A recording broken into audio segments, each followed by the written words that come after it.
Comme l'a dit Landon une fois, « Fais ce que tu veux faire maintenant. Il n'y a qu'un nombre limité de lendemains. » Michael Landon était une icône de la télévision bien-aimée, connu pour son sourire chaleureux et les personnages attachants qu'il a interprétés. Mais derrière les caméras, sa vie a été marquée à la fois par des triomphes et des tragédies. Dans cette vidéo, nous allons explorer l'histoire émouvante de sa mort prématurée et la perte dévastatrice de son fils. Mais d'abord, nous voulons que vous preniez un moment pour vous rappeler la vie et la carrière mémorables de ces deux personnes. Commençons par Michael Landon. Enfance difficile. Michael Landon, né Eugene Maurice Horowitz le 31 octobre 1936, d'un père juif et d'une mère catholique romaine, a connu une enfance tumultueuse. Son père, Eli Maurice Horowitz, peinait en tant que publiciste de cinéma, tandis que sa mère, actrice, luttait contre des tendances suicidaires. Les conflits constants entre ses parents ont créé un environnement familial tendu et instable. En raison du stress, le jeune Eugene a commencé à mouiller son lit, un problème que sa mère a aggravé en l'humiliant publiquement, en accrochant les draps mouillés dehors pour que tout le monde les voie, comme l'a rapporté Entertainment Weekly. La famille Horowitz a déménagé à Collingswood, dans le New Jersey, en 1941, alors que Eugene n'avait que 4 ans. Là-bas, il a fréquenté le temple Beth Sholom et a célébré sa bar mitzvah. Sa famille se souvenait à quel point la préparation était difficile, Eugene se rendant chaque jour à vélo dans une ville voisine pour apprendre l'hébreu et réciter des prières.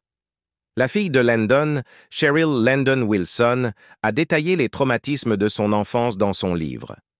Une expérience particulièrement éprouvante s'est produite lors d'un voyage familial à la plage lorsque sa mère a tenté de se suicider en marchant dans l'océan.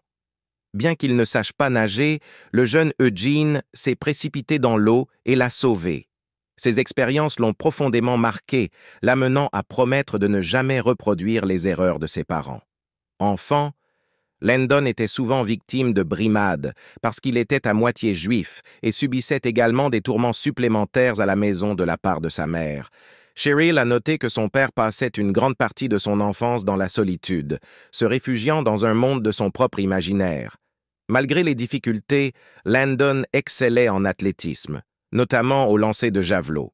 Son talent lui a valu une bourse d'études à l'Université de Californie du Sud, USC, bien qu'une blessure ait mis fin à sa carrière sportive et à son temps à l'USC. Le livre de Cheryl raconte également comment Landon est resté fasciné par le théâtre malgré ses premières épreuves. Bien qu'il rêvât initialement de gloire olympique, il s'est également engagé dans des cours de discours et de théâtre à l'université. Après avoir quitté l'USC, Landon a pris divers petits emplois pour joindre les deux bouts, allant du babysitting au travail en usine. Un jour, un collègue lui a demandé de l'aider à une audition chez Warner Bros., ce qui a éveillé son intérêt pour la comédie. Pour se rapprocher des opportunités, Landon a pris un emploi dans une station-service près du studio, où il a finalement été remarqué par un cadre qui l'a encouragé à poursuivre sérieusement une carrière d'acteur. Déterminé à réussir, Landon s'est inscrit à des cours de comédie et s'est soutenu grâce à divers petits boulots tout en auditionnant pour des rôles. Il a adopté le nom de scène Michael Landon, choisi dans un annuaire téléphonique, et a commencé sa carrière d'acteur au milieu des années 1950. Bien que son ascension vers la célébrité n'ait pas été immédiate, la persévérance acharnée de Landon a finalement porté ses fruits, le conduisant au rôle décisif qui ferait de lui un nom connu de tous. Percées incroyables et un nom très apprécié à Hollywood. En 1959, à seulement 22 ans, Michael Landon a obtenu son premier rôle principal à la télévision en incarnant Little Joe Cartwright dans Bonanza, l'une des premières séries télévisées diffusées en couleur. Partageant l'écran avec Lorne Greene, Pernell Roberts et Dan Blocker, Landon est rapidement devenu le favori des fans. Dès la 6e saison en 1964-1965, Bonanza s'est hissé au sommet des audiences Nielsen, conservant sa place de numéro 1 dans le pays pendant 3 années consécutives. La popularité de Landon dans la série était inégalée, recevant plus de courriers de fans que n'importe quel autre membre du casting, Cet engouement lui a donné la possibilité de négocier avec le producteur exécutif David Dortort et NBC, lui permettant d'essayer l'écriture et la réalisation. En 1962, Landon a écrit son premier scénario pour la série et en 1968, il a réalisé son premier épisode. L'une de ses contributions les plus mémorables fut l'épisode de mariage de 2 heures intitulé Forever, diffusé en septembre 1972. Initialement écrit avec le frère de Little Joe, Hoss, comme marié, l'histoire a été remaniée après la mort prématurée de Dan Blocker. TV Guide a par la suite reconnu Forever comme l'un des spéciaux télévisés les plus mémorables. Alors que Bonanza entrait dans sa dernière saison, les audiences de la série ont commencé à décliner, poussant NBC à l'annuler en novembre 1972. Le dernier épisode a été diffusé le 16 janvier 1973, marquant la fin d'une diffusion de 14 saisons, au cours desquelles Landon ainsi que Lorne Greene et Victor Sen Young avaient participé à chaque saison. Tout au long de sa carrière, Landon est resté farouchement fidèle à bon nombre de ses collègues de Bonanza, y compris le producteur Kent McCrae, le réalisateur William F. Claxton et le compositeur David Rose, qui ont tous continué à travailler avec lui sur ses projets ultérieurs comme La Petite Maison dans la Prairie et Les Routes du Paradis. Plus tard dans sa carrière, Michael Landon cherchait à avoir un plus grand contrôle sur son travail, une caractéristique qui parfois frustrerait ses collaborateurs. Alors qu'il prenait en charge la réalisation et l'écriture pour Bonanza, Landon se soumettait souvent à des standards extrêmement élevés et était son propre critique le plus sévère. Il estimait que certains des épisodes qu'il avait réalisés ou écrits n'atteignaient pas la qualité qu'il désirait. Sa quête incessante de perfection a conduit à des conflits avec ceux avec qui il collaborait. David Dortort, le producteur exécutif de Bonanza, a noté « Landon est rapidement devenu un réalisateur habile. Cependant, en tant qu'acteur, il a commencé à critiquer ce qu'il percevait comme des erreurs des autres réalisateurs de la série. Il en allait de même pour son rôle de scénariste. Il contestait presque chaque ligne, scène et configuration dans les scénarios d'autres écrivains. Cette tension est devenue plus intense vers la fin. Bien qu'il ait parfois été perçu comme arrogant et têtu, Landon préférait assumer personnellement toute responsabilité pour les défauts des épisodes, plutôt que de rejeter la faute sur d'autres. Après l'annulation de Bonanza, Landon n'a pas perdu de temps pour trouver son prochain projet. En 1974, il a joué le rôle de Charles Ingalls dans le pilote de La Petite Maison dans la Prairie, une autre série de NBC qui deviendrait un immense succès. Adaptée du livre de Laura Ingalls Wilder de 1935, la série mettait en vedette une jeune Melissa Gilbert dans le rôle de Laura Ingalls, aux côtés de Melissa Sue Anderson dans le rôle de Mary Ingalls et de Karen Grassel dans le rôle de Caroline Ingalls. Landon n'était pas seulement acteur dans la série, mais aussi producteur exécutif, scénariste et réalisateur. La Petite Maison a été nominée pour de nombreux prix Emmy et Golden Globe tout au long de sa diffusion. En 1982, NBC a réorganisé la série en Little House, A New Beginning, en recentrant l'histoire sur la famille Wilder et la communauté de Walnut Grove. Bien que Landon soit resté en coulisses en tant que producteur exécutif, scénariste et réalisateur, la série ne présentait plus son personnage, Charles Ingalls. La Petite Maison s'est terminée en 1983, suivie de 3 téléfilms diffusés l'année suivante. Melissa Gilbert, qui incarnait Laura Ingalls, a ensuite parlé de l'influence profonde que Landon avait sur sa vie. Dans une interview en 2015, elle a partagé « Il m'a donné tellement de conseils. L'idée générale qu'il m'a inculquée dès mon jeune âge était que rien n'est plus important que la maison et la famille. Aucun succès, aucune carrière, aucune réussite, rien n'est plus important que d'aimer les personnes que vous aimez et de contribuer à une communauté. Bien que nous travaillions très, très dur, nous ne sauvions pas le monde, un épisode de télévision à la fois, nous ne faisions que divertir les gens et il y a des choses plus importantes à faire, et amusez-vous, quoi qu'il arrive. Après le succès de La Petite Maison dans la Prairie, Landon s'est lancé dans la production et a joué dans Father Murphy avant de se lancer dans un autre projet majeur, Les Routes du Paradis. Dans cette série, commencée en 1984, Landon incarnait Jonathan Smith, un ange en probation chargé d'aider les gens afin de gagner ses ailes. Son partenaire à l'écran était Victor French, qui avait déjà travaillé avec lui sur La Petite Maison.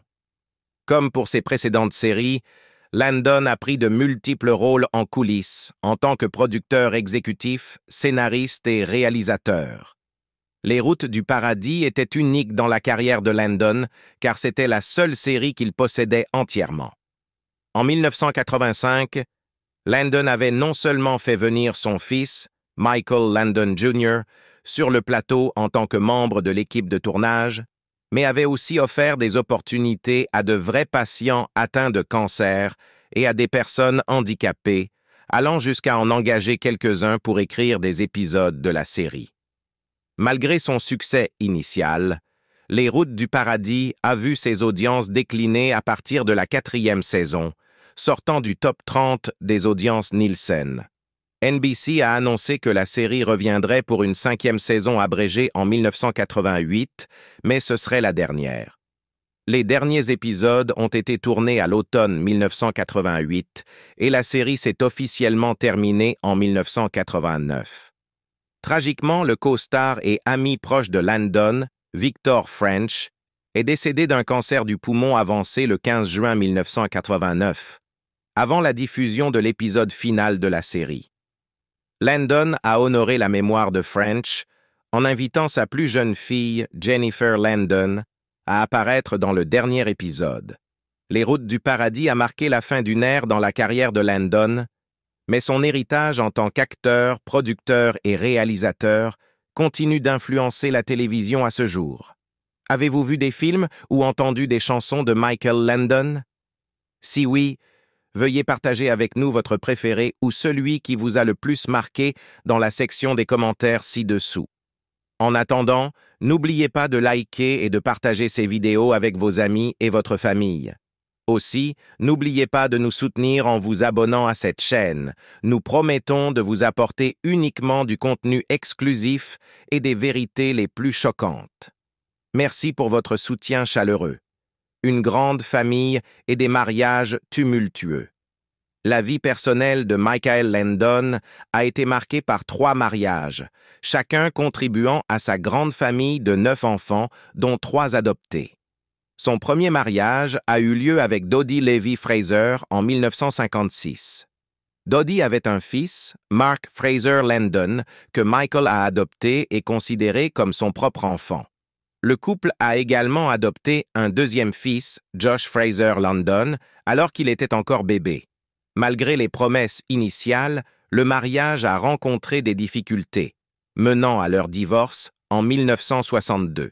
Cette période de la vie de Landon, bien que significative, n'a pas attiré le même niveau d'attention publique que ses relations ultérieures. En 1963, un an après son divorce avec Dodie, Landon a épousé Marjorie Lynn Know, une actrice qui a apporté une fille, Cheryl Lynn, issue d'un mariage précédent dans leur nouvelle famille.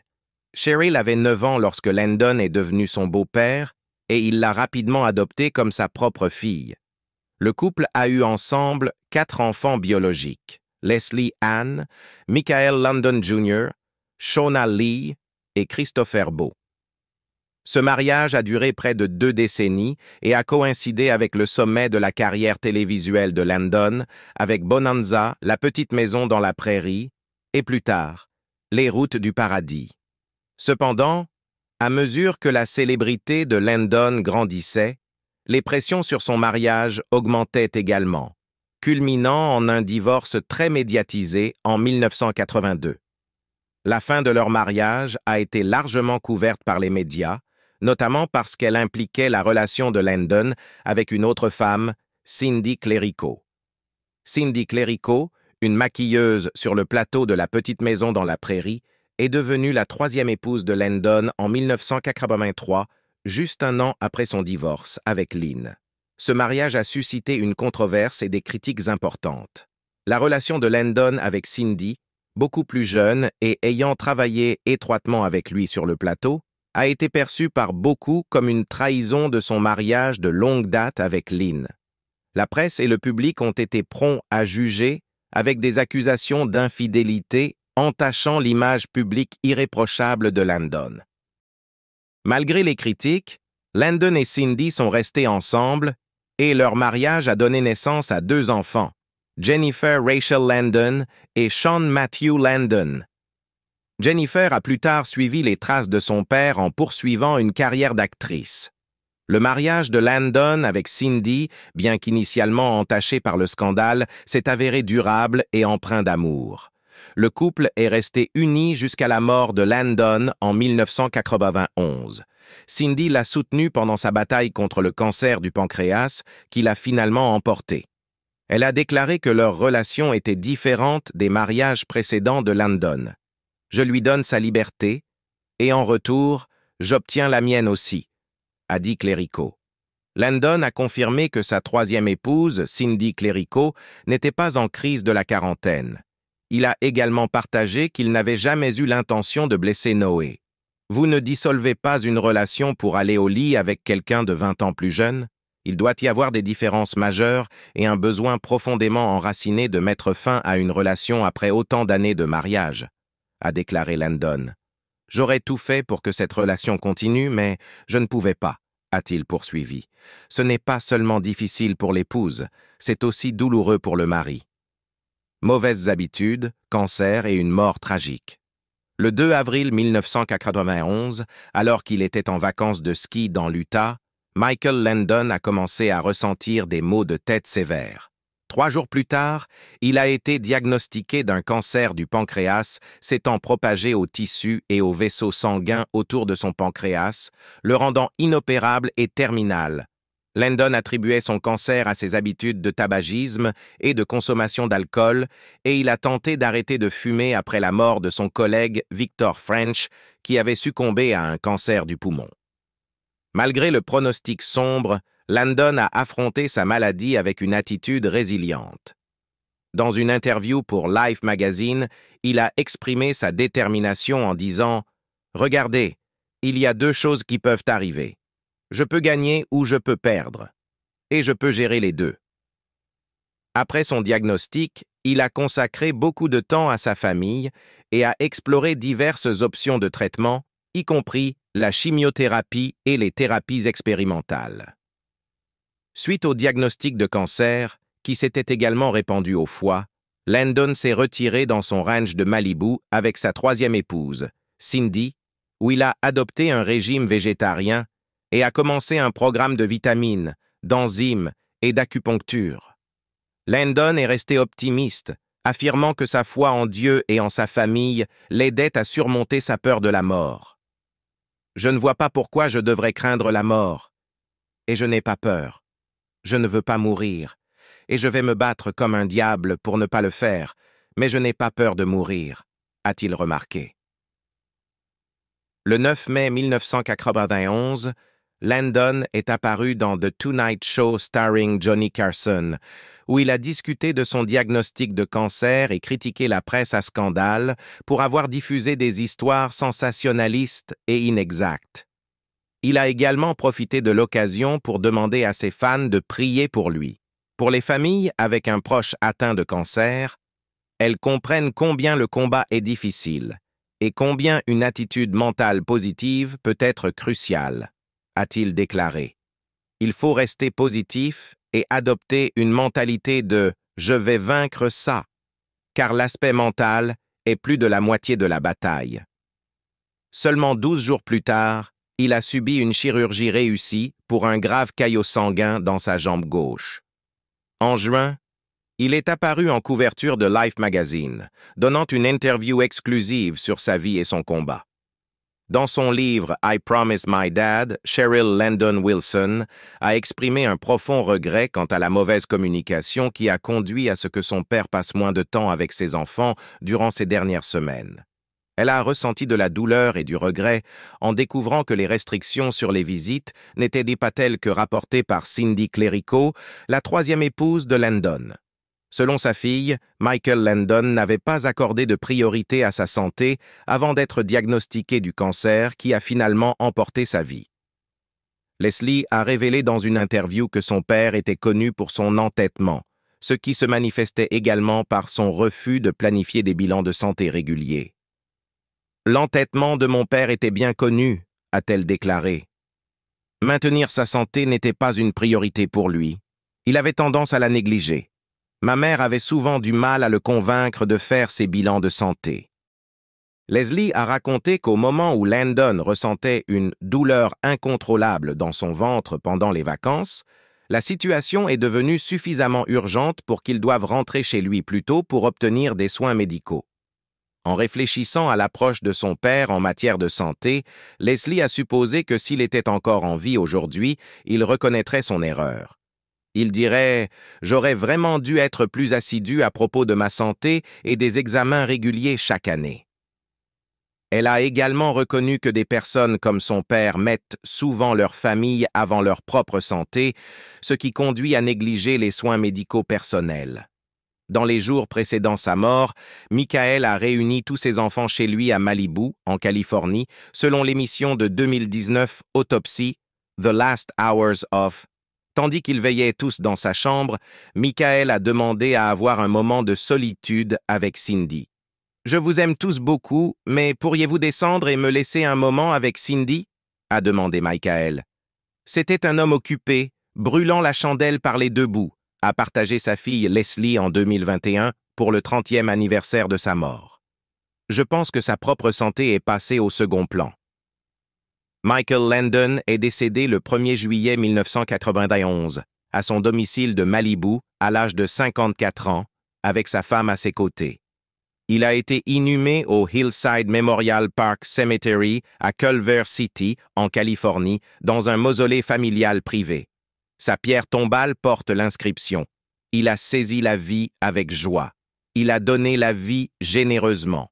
Il laisse un héritage d'amour et de rire. » Et comme Landon l'a dit dans une interview de 1991 avec l'Associated Press, « Je crois en Dieu, je crois en la famille, je crois en la vérité entre les gens, je crois au pouvoir de l'amour, je crois que nous sommes vraiment créés à l'image de Dieu, qu'il y a Dieu en chacun de nous. » Dans son livre Confessions of a Prairie Bee, Alison Arngrim a raconté comment les journalistes ont spéculé sur la mort de Landon, y compris une rumeur selon laquelle son sac mortuaire était rouge, ce que certains ont lié au sida.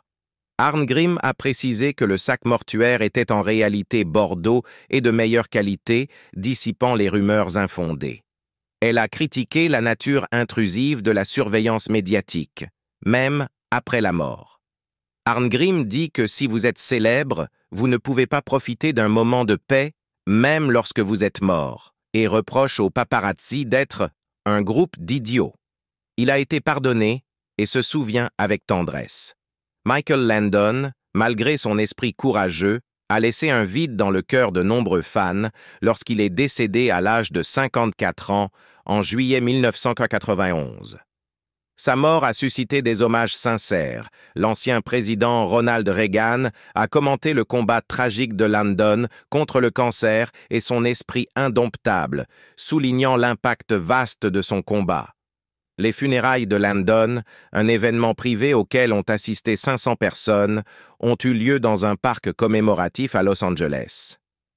Melissa Gilbert, l'une des co-stars de Landon dans La petite maison dans la prairie, a parlé de lui avec chaleur, le décrivant comme fondamentalement bon et plein d'intégrité. Leur relation étroite, qui incluait des vacances en famille et des étapes personnelles comme le bal de promotion de Gilbert, a subi un revers lorsque l'affaire de Landon avec Cindy Clerico a éclaté.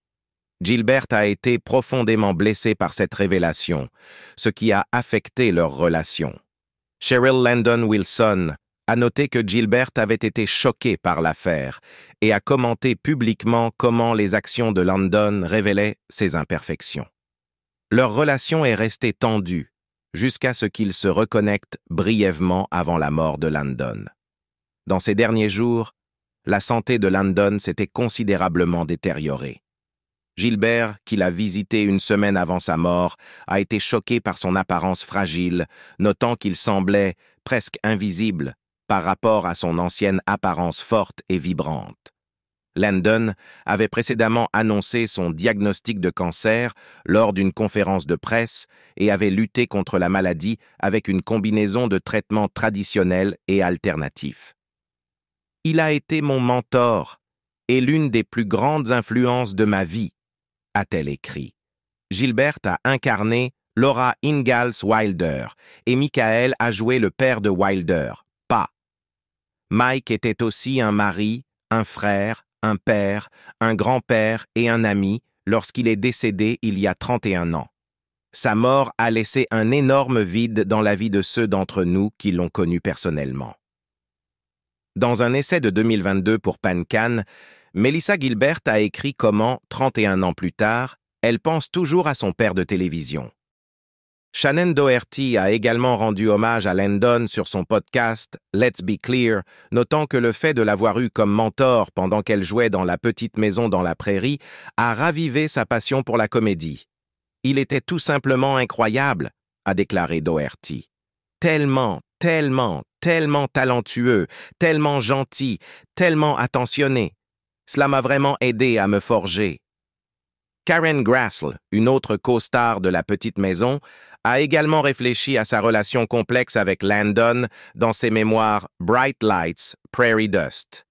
Elle a raconté les commentaires désobligeants qu'il avait faits à son sujet sur le plateau, bien qu'il se soit réconcilié avant sa mort. Malgré sa santé déclinante, les derniers moments de Landon ont été marqués par la proximité familiale. Il était entouré de ses 9 enfants et aurait vu la lumière proverbiale, parlant avec ses parents décédés et exprimant son amour à sa famille. Ses derniers mots ont été « Vous avez raison, il est temps. Je vous aime tous », avant de s'éteindre avec sa femme Cindy à ses côtés. En mémoire de Landon, le bâtiment communautaire du Bluffs Park de Malibu a été nommé The Michael Landon Center.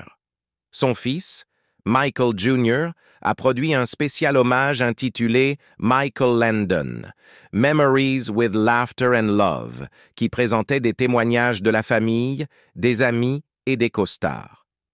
David Canary a décrit Landon comme intrépide, et Melissa Gilbert a loué ses qualités paternelles et son sens de la sécurité. Un téléfilm, Michael Landon, The Father I Knew, diffusé en mai 1999, a dépeint les défis émotionnels rencontrés par Michael Jr. pendant le divorce de ses parents et la mort prématurée de Landon. Le film, avec John Schneider dans le rôle de Landon, a offert une perspective personnelle sur la vie et l'héritage de l'acteur. De plus, une plaque et un petit terrain de jeu appelé Little Tree House on the Prairie ont été établis à Knight Park, Collingswood, la ville natale de Landon.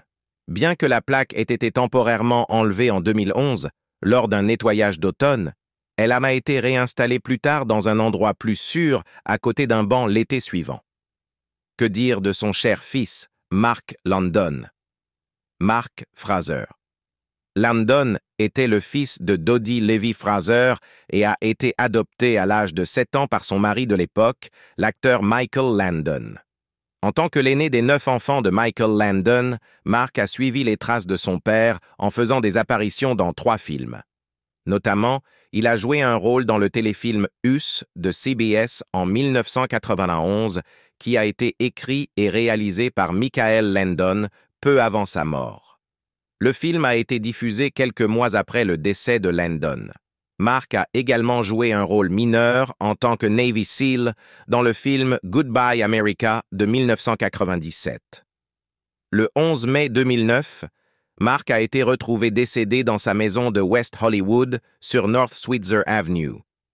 Les enquêteurs du shérif de Hollywood n'ont signalé aucun signe de jeu criminel. Bien que les premiers rapports indiquaient qu'il avait 60 ans, sa pierre tombale indique qu'il avait 63 ans. Mark a été inhumé au Hillside Memorial Park Cemetery à Culver City, en Californie, dans la même crypte que son père. De ses premiers succès à son courageux combat contre le cancer, l'histoire de Landon est celle des triomphes, des luttes et finalement d'un profond sentiment d'amour durable. Ses enfants et sa famille, à travers leurs souvenirs et hommages, continuent d'honorer son héritage, en particulier son fils Mark Landon, qui était acteur et est apparu dans quelques films, continue d'honorer ses beaux témoignages. À propos de ses deux fils adoptifs, People Magazine l'a cité en 1991. Ce sont mes fils, tout simplement. Pas mes fils adoptifs. Ce sont mes fils et je suis leur père jusqu'à ce qu'ils meurent. Ou que je meure. Un troisième fils adoptif avait précédemment été donné par la première femme de Michael Landon, Dodie Fraser, après leur divorce en 1962. Bien que l'ex-fils adoptif, Jason Smith, se soit manifesté après la mort de Landon, la famille ne l'a pas contacté. Tout sur ses autres enfants. Michael Landon, surtout connu pour son rôle de père dans La petite maison dans la prairie, était également père de 9 enfants dans la vie réelle. Les fils Mark, Josh, Michael Jr., Christopher et Sean, ainsi que les filles Cheryl, Leslie, Shona et Jennifer. Voici tout ce qu'il faut savoir sur les 9 enfants de Michael Landon. Bien que la maladie soit apparue rapidement, Michael Landon a eu le temps de se préparer financièrement pour sa mort. Il a prévu de laisser à chacun de ses 9 enfants entre 8 et 10 millions de dollars et a préventivement découragé les conflits entre eux. Avec l'aide de son personnel, Landon a enregistré une vidéo de lui expliquant que tout héritier contestant le testament perdrait sa part. Comme l'a partagé Cindy Landon, veuve de Michael, avec la presse en 1992, les enfants respectent sa décision. En 1973, Cheryl a été impliquée dans un grave accident de voiture. Elle rentrait d'un rassemblement fraternité-sororité avec 4 amis dans une petite Volkswagen lorsqu'ils ont été percutés par une Ford roulant à plus de 80 miles par heure, a raconté Michael en 1985. L'accident a tué tout le monde sauf elle, et elle a subi de nombreuses blessures graves, côtes brisées, coups, tout ce que vous pouvez imaginer. Après l'accident, Michael a promis que si Cheryl se rétablissait, il ferait de son mieux pour créer un produit pour aider les gens. Cette promesse a inspiré la création de Autour du paradis, qu'il a conçu alors qu'il était coincé dans les embouteillages en allant chercher ses enfants. Tout le monde klaxonnait et jurait, et j'ai pensé qu'il serait bien de faire une émission où les gens pourraient voir combien il est préférable et plus sain d'être gentil, a-t-il expliqué aux médias. En plus de son rôle d'acteur dans La petite maison dans la prairie, Michael a également produit l'émission et dirigé de nombreux épisodes, souvent avec ses enfants dans le casting. Michael Jr. est apparu dans un épisode de La petite maison, tandis que Shona a joué dans le téléfilm Les années de la petite maison et un épisode de la série originale. Leslie a joué dans plusieurs épisodes et téléfilms liés à l'émission. Michael a également écrit et dirigé le téléfilm Nous, avec son fils Mark, dans le rôle principal. Michael a terminé la production du film peu avant sa mort, en 1991. Michael Jr. a poursuivi l'héritage familial dans l'industrie cinématographique, écrivant, réalisant et produisant des films et téléfilms, y compris les films de 2007, The Velveteen Rabbit et The Last Sin Eater. En 1999, il a diffusé Michael Landon, The Father I Knew, un téléfilm décrivant les luttes de la famille, y compris le départ de Michael de Marjorie pour épouser Cindy et leur réconciliation éventuelle. Christopher s'est fait un nom dans le genre horreur à Hollywood avec des films comme Freaky, We Have a Ghost et Happy Death Day to You. En août 2023, The Hollywood Reporter a annoncé que Christopher allait diriger Scream 7, le prochain volet de la franchise Scream. Bien qu'il n'ait jamais participé au projet de son père, Christopher a coécrit le scénario du téléfilm Highway to Heaven de 2021, inspiré par l'émission originale de Michael. Jennifer, souvent appelée Jen, est connue pour son rôle de teacher aux cheveux roses dans les saisons 3 à 5 de Yellowstone. Présente dans le numéro Beautiful the People en 2023, aux côtés d'autres stars comme Piper Perabo, Jen a noté avec humour que c'était la première fois depuis des années qu'elle portait du maquillage. Sa carrière d'actrice a commencé avec une apparition dans un épisode de Highway to Heaven en 1989, suivi de près de 500 épisodes de As the World Turns et des rôles dans The Young and the Restless, Days of Our Lives et FBI, Most Wanted. Jen a déclaré que son rôle dans Yellowstone était vraiment réparateur, car il lui a permis de se reconnecter avec l'équitation qui avait été un douloureux rappel d'un grave accident que sa mère avait subi. Shona et Sean ont poursuivi des carrières dans l'immobilier de luxe à Los Angeles, inspirées par leur éducation. La bio LinkedIn de Shona note son point de vue unique sur les propriétés de luxe en raison de son passé, tandis que la bio de Sean souligne ses liens profonds avec Malibu. Rachel Matthews, la fille de Leslie avec son mari Brian Matthews, a fait ses débuts à l'écran dans le film Happy Death Day de Christopher en 2017. Elle a repris son rôle dans Happy Death Day 2, a prêté sa voix à un personnage dans Frozen 2 et est apparue dans des films comme Do Revenge. On sait peu de choses sur la vie du fils adoptif Josh Fraser Landon, qui a réussi à rester à l'écart des projecteurs. En 1992, Cheryl a publié un mémoire intitulé I Promised My Dad, An Intimate Portrait of Michael Landon by His Eldest Daughter, qui détaillait la vie de Michael à la maison, y compris sa décision de quitter la mère de Cheryl, Marjorie, pour Cindy. Elle a suivi avec l'héritage de Michael Landon. 7 clés pour dynamiser votre vie en 2001, explorant la philosophie spirituelle de son père et son message final, aimez-vous les uns les autres. Cheryl a été conférencière motivatrice pendant de nombreuses années, inspirée par la promesse de Michael sur son lit de mort et son message d'amour. Dans une interview en 2023, Cheryl a partagé qu'elle n'était pas au courant de la promesse faite par Michael après son accident.